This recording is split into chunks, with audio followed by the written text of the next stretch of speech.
Ngi pilihan subai pi borok sasi sian pat syakaneka channel kejungi bat hakaneka video ngin pek yakiniki post ki banang shulat thamai hapo Meghalaya. Ngidang shupalai ru yaki merch jangkaneka channel te pila ban pek yaki dakaba visit yaka link ka bangala ai hapo description jangkaneka video. Subscribe yakaneka channel but turn on your notification bell ru kanang ba pinum do yaki video ki bangi upload. Sa follow lang ru yangi hapo ka Instagram. Kane kadai ka Instagram account kejungi.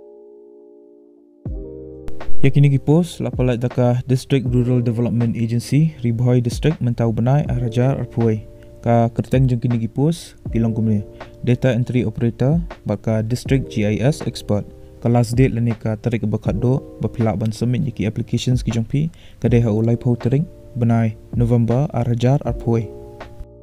Yakini ki post data entry operator ka balai kawai ka salary lani ka tulap kadai khatsan hajar ha kashi Benai ka upper age limit kadai lifespan senam barka educational qualification kalong kumne pihaban pendap yaka kelas 12 bapide rubendan ka diploma haka computer application yakini ka post mendarkam experience yakini ka post district GIS expert ka balai kawai ka salary lani ka tolap kadai 10 wajar hak si Benai ka upper age limit kadai lifespan senam baka educational qualification kalong kumne pihaban pendap yaka MTech lani ka ME lani ka MSc haka Geographic Information Science lani Technology lani Remote Sensing but GIS lani Geospatial Technology lani Geoinformatics lani Geospatial Science lani Servicing but ka Geoinformatics lani pelaban pendap yaka BE lani ka BTech. Yakini ka post dan kam at least 6 but Benai work experience haka GIS based projects nakini ki government funded organizations kumka NIRD but PR lani NRSC lani SRSAC lani QA ki similar reputed organizations.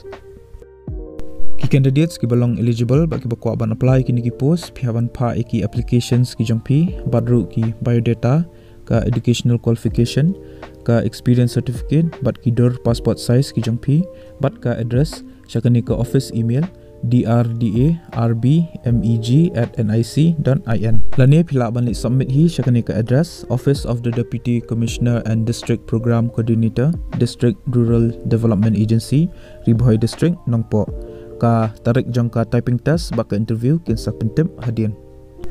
ka official notification lani ka notice ka balak palai hi dagani ka DRDA ngala ai po description jagani ka video te phila ban download ya ka bat phila ban pule lada phika ban tip shusho shipang kiwi details.